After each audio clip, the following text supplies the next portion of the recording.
politics and uphold the values of the Constitution and Constitution morality before it is too late. Thank you, sir. Thank you. Thank you. Sri Chandrasekhar. Sri Chandrasekhar. Chandrashekhar Azad. धन्यवाद सभापति जी। आज हम संविधान की गौरवशाली यात्रा पे जो 75 साल की बात कर रहे हैं।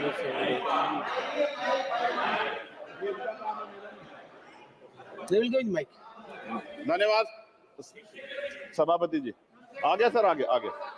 आज हम संविधान की गौरवशाली यात्रा पे बात करने के लिए चर्चा कर रहे हैं। कल से ये चर्चा चल रही है सर। मैंने बहुत सारे दोनों पक्ष के और जितने भी हमारे मेंबर है सुना सर, उनको बड़े बड़े नेता हैं सर। इसके भाग 1 में लिखा हुआ है India that is Bharat, Hindustan नहीं लिखा हुआ है सर। लेकिन सारे नेता संविधान पर चर्चा कर रहे हैं लेकिन हिंदुस्तान ही कहेंगे, भारत कहने की हिम्मत नहीं जुटा पा रहे। ये बड़ा सवाल है सर कि क्या संविधान के हिसाब से बात रखी जा रही है। मैं धन्यवाद दूंगा फूले साहू बाबा साहब अम्बेडकर को और मेरे नेता मान्यवर साहब श्री काशीराम को। 25 नवंबर 1949 को संविधान को सौंपते हुए डॉक्टर बाबा साहब अम्बेडकर ने कहा था कि 26 जनवरी 1950 को हम विरोधाभास भरे जीवन में प्रवेश करने जा रहे हैं। राजनीतिक जीवन में तो हमारे पास समानता होगी, लेकिन सामाजिक और आर्थिक जीवन में आज समानता होगी। क्या ये चुनौती आज 75 साल बाद दूर हुई है? भारत ने 26 जनवरी 1950 को संविधान लागू होने के साथ खुद को एक संप्रभु लोकतांत्रिक और गणतांत्रिक राज्य होने का ऐलान किया।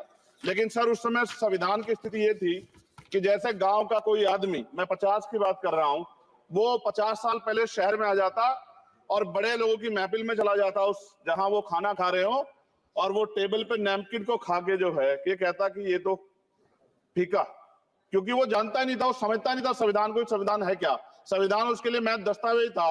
ये जिम्मेदारी थी राजनीतिक दलों पे कि वो संविधान को व्यवहार में लेके आते। और इसके इतने सारे आर्टिकल हैं, अगर इनको व्यवहार में लाया जाता तो मुझे लगता कि आज देश बहुत बदल गया होता। बाबा साहब ने कहा था कि लोकतंत्र भारतीय भूमि का केवल ऊपरी पोशाक है, उनके अनुसार यहाँ की संस्कृति अनिवार्य तौर पर लोकतांत्रिक है। भारत जैसे गरीब और गैर बराबरी वाले देश में संविधान के जरिए छुआछूत खत्म करना, वंचितों के लिए सकारात्मक उपाय करना, सभी वयस्कों के लिए मतदान का अधिकार देना और सबके लिए सम्मान अधिकार तय करना, ये बहुत बड़ी उपलब्धि थी सर। ये संविधान है कि आप वहां बैठे हैं और मैं यहाँ खड़ा होकर अपनी बात रख रहा हूं, और इस देश में आदिवासी महिला के तौर पे जो है राष्ट्रपति बनी है, और प्राइम मिनिस्टर तो नहीं बना, लेकिन शेड्यूल कास्ट के बड़े नेताओं को भी जो है राष्ट्रपति बनने का मौका मिला। इस संविधान की देन, अगर वोट हम पे नहीं होता तो शायद अमीर और जो राजा महाराजा खुद को मानते हैं हमारी गलियों तक नहीं आ पाते, हमारे हाल नहीं जान पाते। आजादी का मतलब सर सिर्फ अधिकार पाना बढ़ नहीं है, इसके लिए हमारे संविधान में सरकार और नागरिकों के अधिकारों के शासन के कर्तव्यों का विस्तार से उल्लेख किया गया है।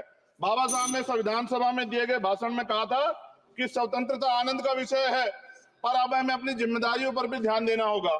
संविधान ने सुनिश्चित किया कि रानी के पेट से राजा जन्म नहीं लेगा, वोट से नेता तैयार होगा। आर्थिक बराबरी के लिए सरकार क्या कर रही है?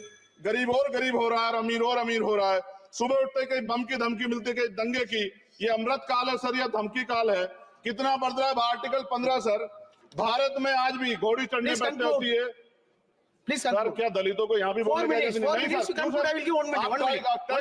अगर सबको 4 मिनट दे दो, मुझे दे दो। ये भेदभाव नहीं चलेगा दलितों के साथ। Time is 4 minute, don't waste. भाई सर, आप क्या करोगे? सबको 4 मिनट दिए तो आप मना करो, मैं बंद कर देता हूँ उसको। क्या दलितों सबसे आखिरी में नंबर मिलेगा और बोलने का मौका मिलेगा? क्या मजाक कर रहे हैं सर आप? नो, ये all independent people are having only 4 minutes. You take sir, independent में अपनी पार्टी का मेंबर हूं सर, और जीत के आया हूं सर, किसी के दया में नहीं आया। Take 1 minute and finish. Sir कल भी बोले तो एक दलीय पार्टी के लोग, आप मौका दो सर। मूछे रखने पर हत्या होती है, महिलाओं पे, छोटे मासूम बच्चों पर रेप हिंसा होती है। एनसीआरबी का डाटा देकर डर लगेगा। यही 1 किलोमीटर में संविधान को जला गया, और महाराष्ट्र के परभनी में अभी भी संविधान को नष्ट किया गया, उसकी कॉपी को। आर्टिकल 25-26 में संविधान में सभी को धार्मिक आजादी। कहाँ है दलितों की, मुसलमानों की, जैनों की, बौद्धों की, ईसाइयों की? छत्तीसगढ़ में सतनामी समाज को संविधान की अपनी धार्मिक आजादी के आधार पर जो है उनको अपमानित करके जेल में बंद कर दिया। संभल, अजमेर, अयोध्या सब इसका उदाहरण है। आज ये सरकार आलोचना डरती है। कितने लोग जेल में बंद है? मिरान हैदर, खालिद सैफी, उमर खालिद खान, सिफा खान, गुलफ्शा फातिमा और आजम खान साहब राजनीतिक विरोध में बंद है।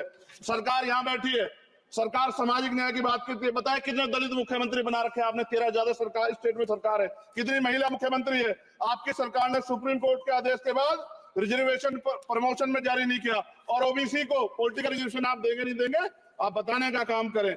मैं 75 साल की गौरव यात्रा में हम एक सभ्य समाज नहीं बना पाए, इसलिए जाति आधार पर SC ST OBC के बच्चों को प्राइमरी स्कूल से लेकर उच्च संस्थानों में भेदभाव किया जाता है।